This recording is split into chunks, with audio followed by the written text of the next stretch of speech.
The saddest days are met.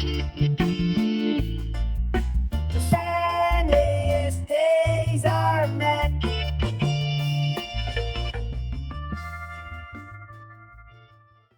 Michael Williams.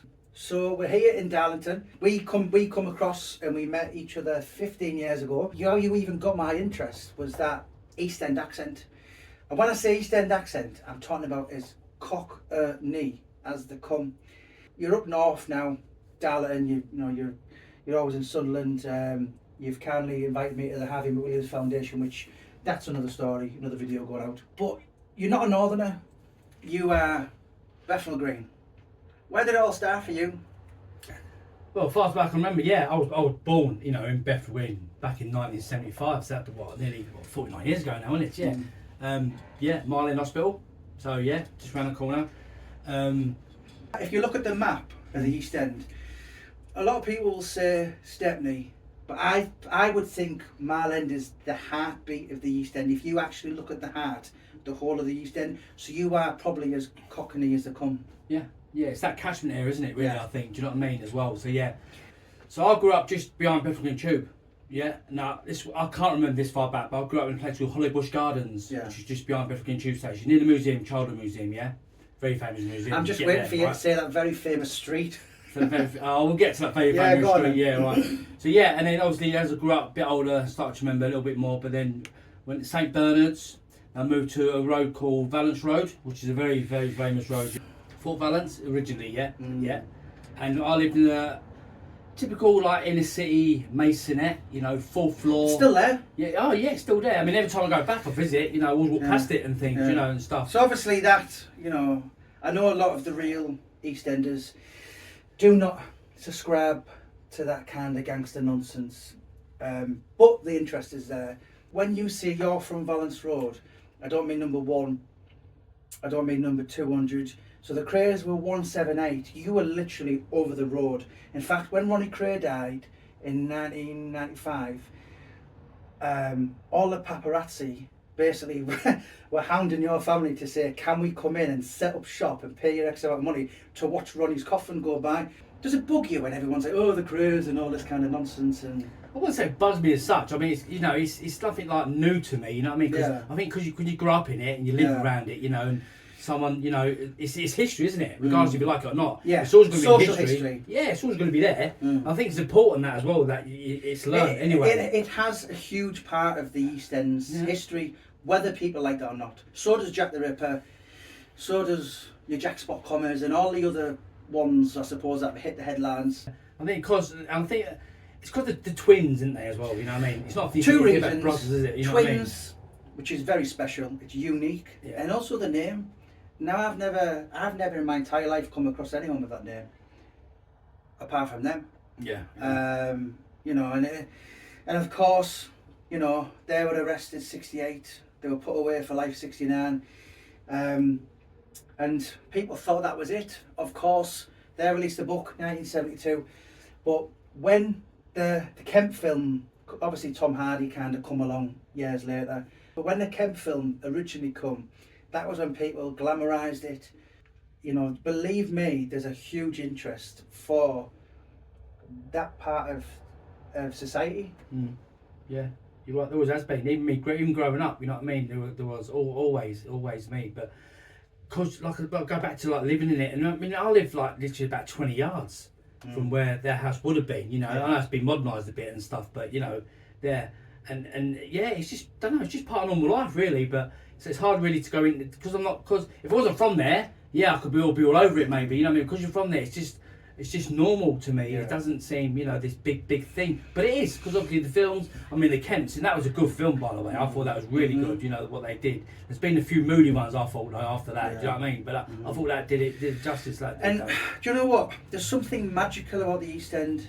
Bangladesh got their own independence from Pakistan in 1978, but ultimately before that it was all Jewish. To give you an example, there was 150 synagogues around the World War II, 1940s. So I did some research for a Mickey Duff book. He was from Stepney. So 2014, considering there was 150 synagogues in the East End alone in the 1940s, these days, or 10 years ago, which is 2014, there's actually 4 active synagogues in the East End.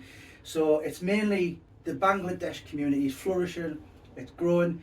Another scary statistic for you, which probably might blow your mind, is your accent is, they reckon, in another 30 years' time, the Cockney accent will be extinct because it's all, you get me bruv, in it kind of stuff.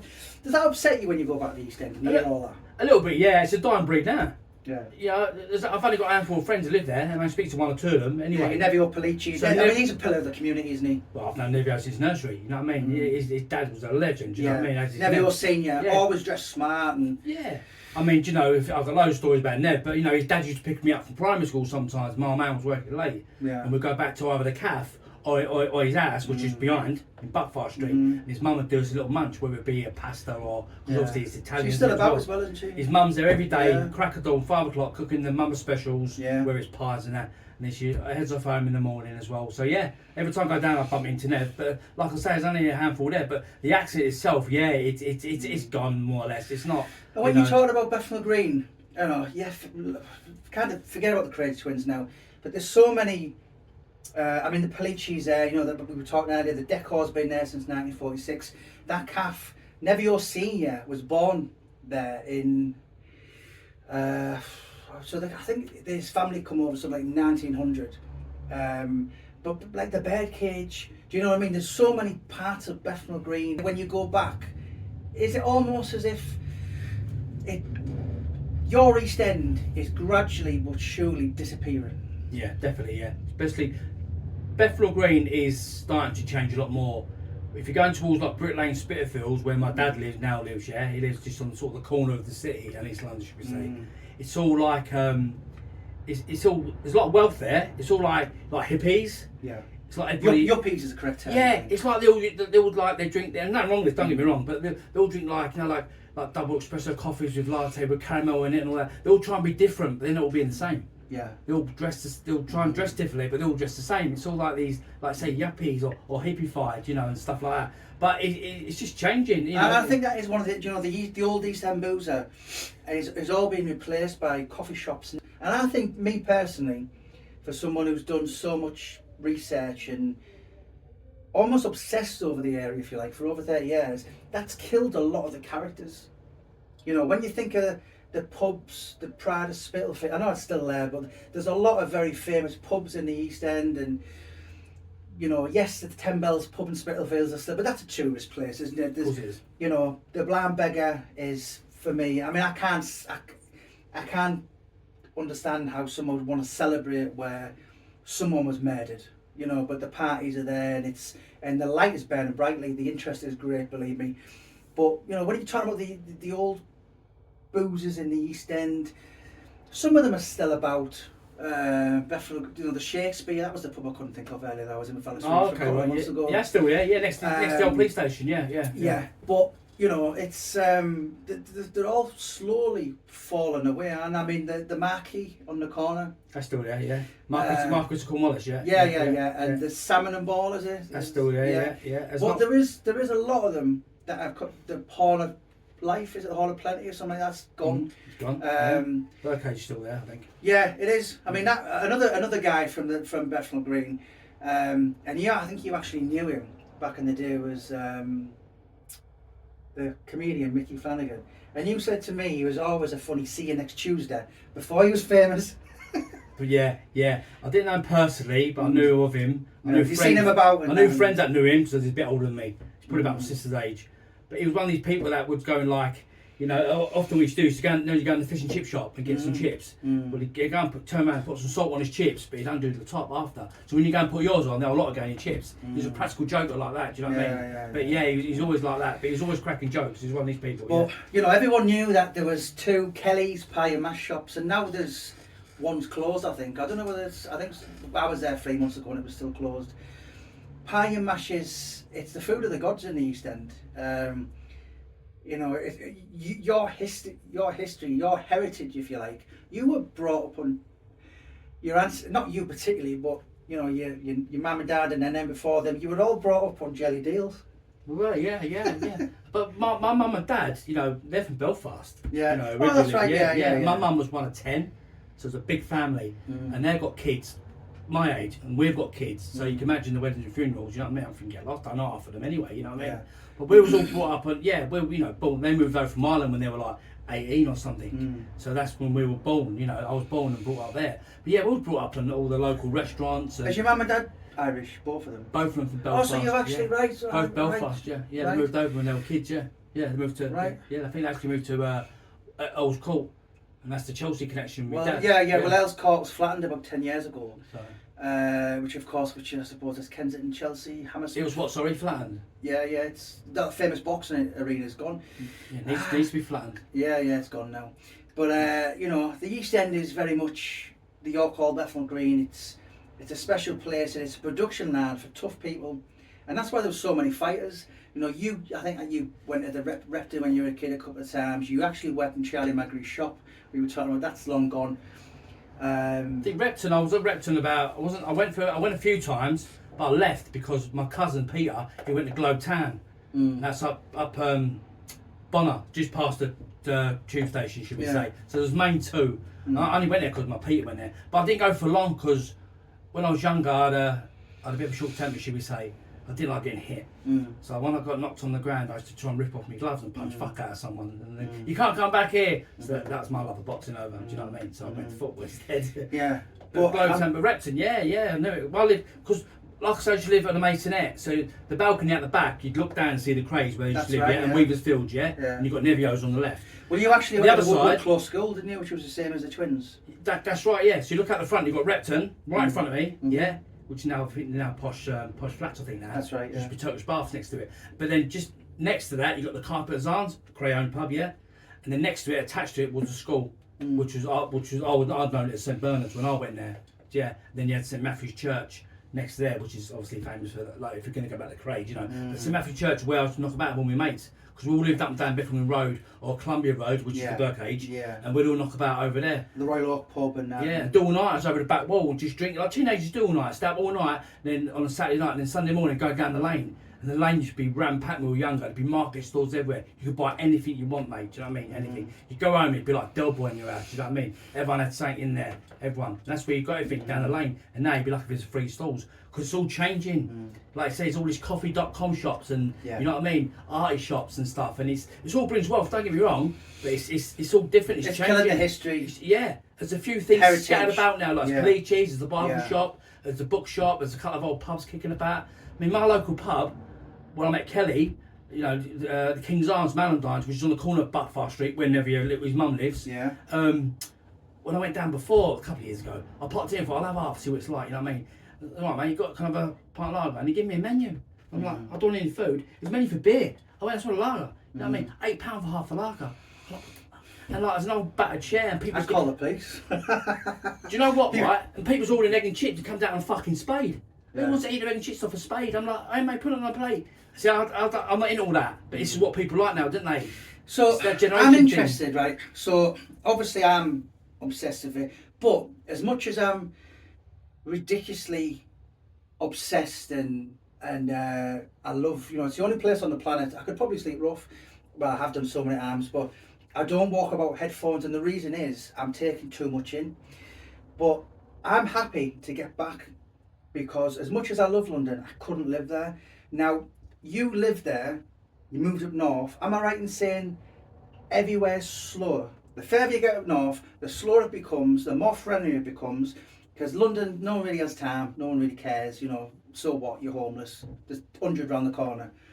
It's a bit more ruthless, it's an unforgiving city, in my opinion.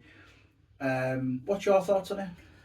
Yeah, I think in a way, yeah, because I mean, again, being brought up there, you're living in it. So you don't really see it. You couldn't much. live there again now, could you? No, because when I just go to work and work for Boots Pharmacy, I just jump on the tube, you know what I mean? You like this sometimes, someone trying to read a paper, and you're like, this. So it was all gone. It's all on the phones now, isn't it? Yeah, but now, since I left London, I come up here, I'm like, what's going on here, mate? It's too slow, you know what I mean? Yeah. And then when I went back to London, I realised how fast it was, or how people can be rude because they're bumping into you, or don't talk to you, don't say sorry. You know what I mean? Up here, you could go, like, for an example, I took my mum out to Richmond one day, right? And we're sitting on a bench, and someone just sat next to us, started talking to her, and she was like, I said, Richmond no, in London or Richmond up here? No, Richmond here. Oh, yeah. right. Yeah, So yeah. and my mum was like, I said, no, Mum's all right, just talking to you. And they're not going to ask you for 20 pence for a cup of tea, do you know what I mean? Yeah. And she just didn't. But that's But what in London, it's an ulterior motive. You know in someone's London, coming. exactly, yeah. And that's what it's been like. But up here, it's different. And I do get that. And up north, it is much more friendly, I think, personally. Yeah. Much more friendlier, yeah.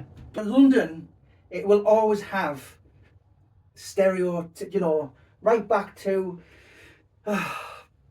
Charles Dickens' books, you know. Petticoat Lane was based on where, you know, Fagin, Oliver Twist, the Artful Dodger. Yeah, that's right. where he got the idea. Yeah. Even years before that, the Bessabarians were, you know, even one of other Charles Dickens, I can't remember, but he got some story about he goes to meet an informant and the informant meets him in Aldgate. It's always the East End villain, the East End Cockney wide boy, because the North, the South and the West, they can't really produce the characters. And you know, that for me, the Pet Shop Boys song, the West End Girls and East End Boys, that is perfect summing it up. But there always will be stereotypical, and I think that's why we were talking earlier. And people go, oh, well, I'm from the East End. I'm from the East End. Where are you from, mate? Barking. Like, have a day off. That's not the East End, is it? No. It's E1, E2, E3 or E14.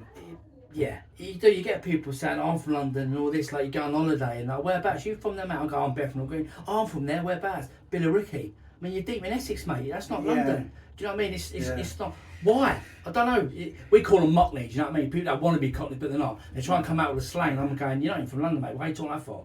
You know what I mean? I don't talk this slang no more because I'm not surrounded by it. I don't live in London anymore, do you know what I mean? But when I'm right in saying all these programmes made in Chelsea, made in Essex, all these kind of, it's almost made it almost fashionable and cool to be from Essex, because I think Jade Goody was from Bermondsey, but yeah, there must be some other characters, your Joey Essexes, your Mark Wrights, Gemma Collins, I don't know, there must be loads, but they almost make it kind of, and to people up in Scotland and Ireland and Manchester and Newcastle, they think that, but that's very much different to the East End, as is people from Surrey.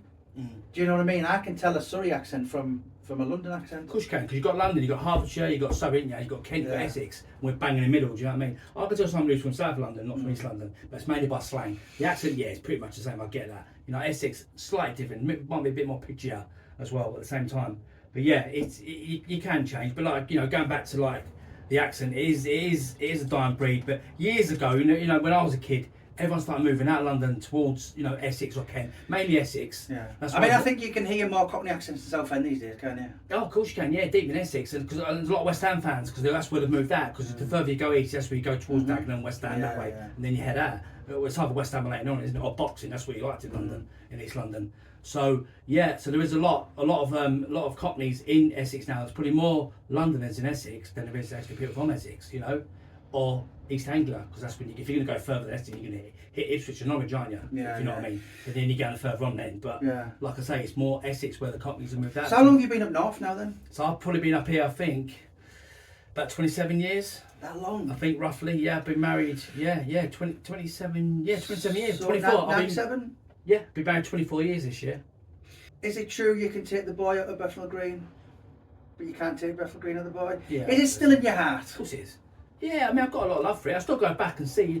My old man's still there, you know. I mean, I lost my mother, and I lost my old girl, bless her, a few years back, you know what I mean, due to cancer. But my old man's still there, kicking about, you know what I mean. My sister's moved out a little bit. Nevio's still there. I still go down, walk about, even go down with Luke, you know what I mean, my son. We go down Brick Lane, the famous train steps. We always get pictures, you know, my old school where I used to live, you know, the Baths, Weavers, whatever. You know, and we always go down and just takes you back to when you were a kid. Certain smells, certain sounds, you know what I mean? I mean, growing up, when I was younger, there was a big like West Indian community.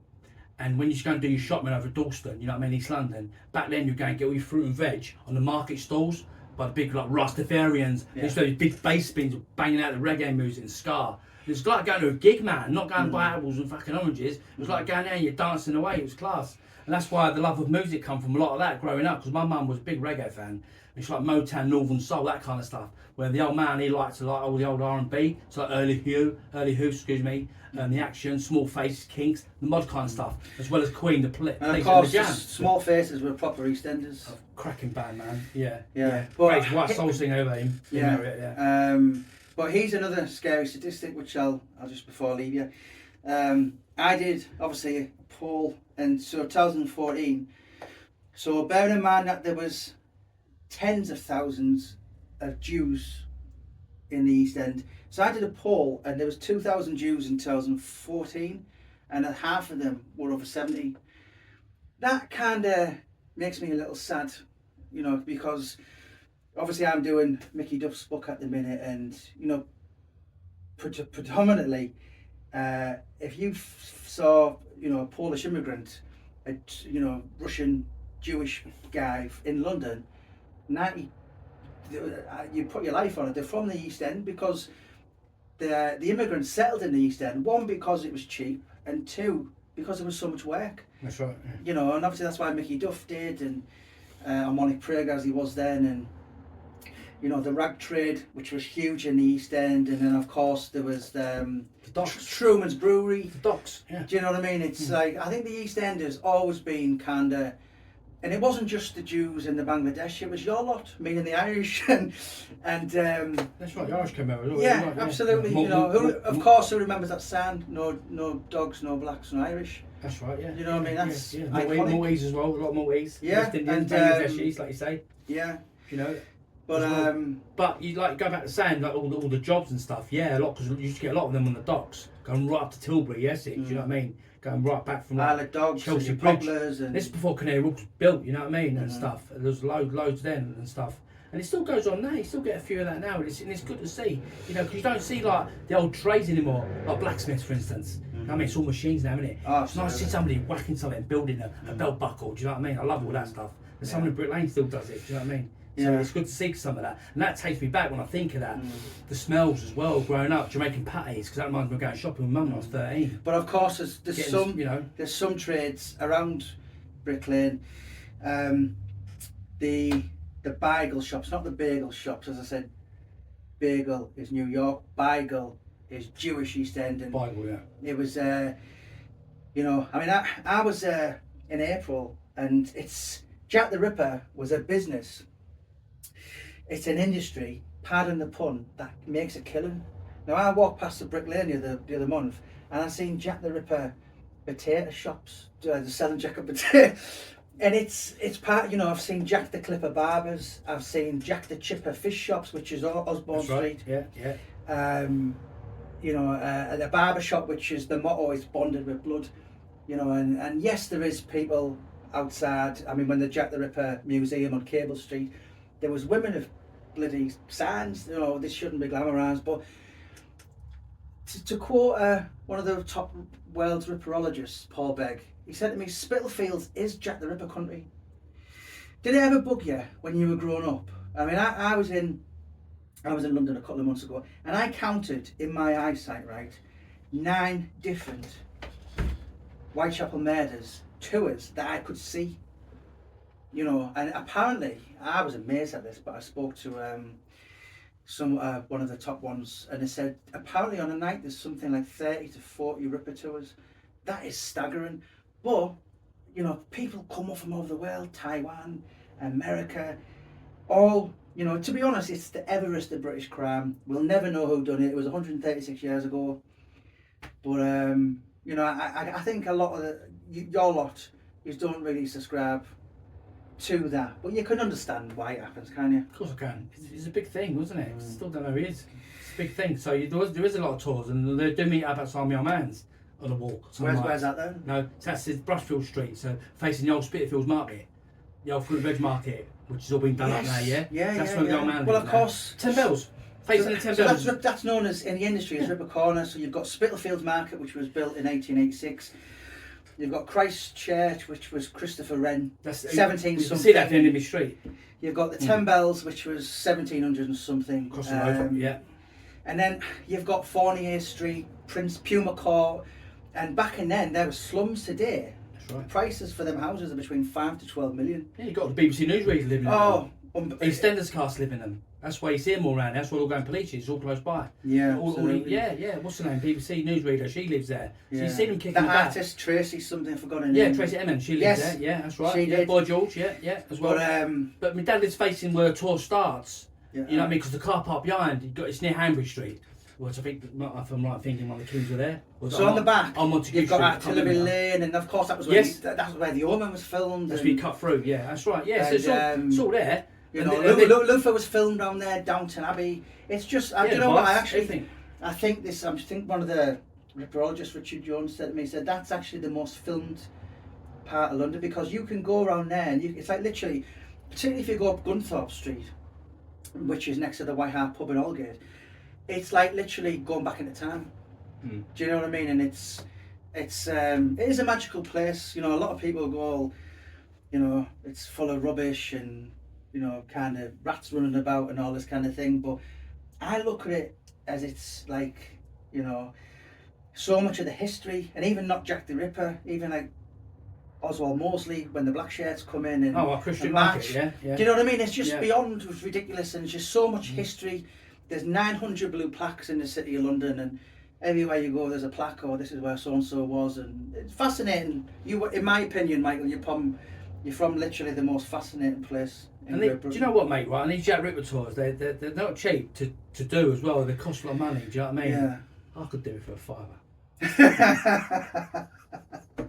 There you go. Yeah. Do you know what I mean? Yeah, so they are, and then you're right. There's loads of them every night. They start every half hour. Do you know what I mean? But it's an interesting thing. I get it. You know what I mean? Yeah. And every town. Well, I've interviewed a couple over the years, and they've told me personally. Martin O'Neill's been on one. Russell Brand, Kelly Osbourne, Simon Cowell, Victor Meldrew, it was called, Charlie Sheen, Robert De Niro. I don't know about that, but these are the ones that they've told me I've took him. Yeah. If I sat and thought about it, I could. And it's fascinating. I don't mind admitting that I am absolutely obsessed with it. And you know, most nights I'll watch documentaries on the East End or Jack the Ripper, and the wife will go, "Oh my God, Jamie, aren't you sick of watching that?" And I go, "Why?" It's like Fishy's going, but it's the same story over and over again. But I said, yes, but with the last chapter ripped out. So officially on Scotland Yard's files, there's 168 suspects, I think. And obviously loads of other ones, which are tall stories. The Elephant Man, members of the royal family, you know, that's ridiculous because he wasn't even in the country for 4 of the 5 murders. Lewis Carroll, I've just been past where he was born, but obviously he'd done Alice in Wonderland. He was a Ripper suspect. Walter Sickert, you could just go. Oscar Wilde, I've heard rumours. Obviously he came in the East End looking for boys, and it's fascinating, mate. But obviously you're an East End lad, and you are in Darlington now. But if anyone wants to reach out to you who's going to watch this video, I'm going to put all the links in the bio. So you do the Harvey McWilliams Foundation. That's another story. I'm going to put the video out very soon. But do you know what, Michael? It's always a pleasure, mate. Thank you so much for talking to me about the East End, because I can talk about it all day. No, again, same here. But no, we don't talk about when you talk about Jack the Ripper and these people, you don't talk about the victims, do you? So what's about them now? Well, technically, the canonical 5 are the most talked about murder victims in the world. But I get your point. It should be about the victims. There's a good book about the 5 victims. You know, about the women. I did a book 2 years ago now, and it's called There's Something About Whitechapel. Now, I'm obsessed with Morrissey, and he stood on a stage nearly 20 years ago, and he said, "There's something about Whitechapel, not much, but something." And I saw punk bands being called Jack the Ripper. I saw LL Cool J, the White Stripes singing songs about Jack the Ripper. I've seen Jack the Ripper toys and posters. You know, the 10 Bells, when it was 1888, they were doing pints with red, dyed blood. Ripper Tibble, do you know what I mean? That's going a bit too far. Of course it is. You know, you're profiting from murder, basically. But I'll just leave you with this fact. When Jack the Ripper killed his second victim, Annie Chapman, basically, in 29 Hanbury Street, the neighbours were charging a penny to view the murder site. Now, is that any different to going into Waterstones 136 years on and saying, "Have you got The Whole of the Moon by Jamie Boyle. I personally don't think it is. Yeah, I know. Do you know what I mean? Yeah. But the light is on and it's burning brightly, and I certainly think in our lifetime it will never go away. And you know, the East End is disappearing, and Richard Jones said to me, he's probably the most active ripperologist, the best in my opinion, and he said the East End of London's gone, it's changed, but if you look hard enough, it's still there. You know, on the corner of Brick Lane, it's not the Bricklayer's Arms anymore, where Polly Nichols was drinking her last night. It's an Indian restaurant or something. That's right. But if you look right at the top of the building, you can still see where it says the Bricklayer's Arms. Yeah, it's got the old artifacts. So if you look closely, it's got the old artifacts. If you're on a helicopter looking down, even better. Do you know what I mean? So it still is. You know, I go and I look for these places, but it is year by year getting. You know, even Mitre Square now is changing so much, but that's the most haunted site. Otherwise, I wouldn't have done it. But you know what, Michael? It's been an absolute pleasure. So if anyone wants to get in touch, click in the bio, and it'll all be linked directly to you. Always a pleasure, mate. Thank you so much. And good to see you. Yeah, thank you very much. Thank you. The sunniest days are met. The sunniest days are met.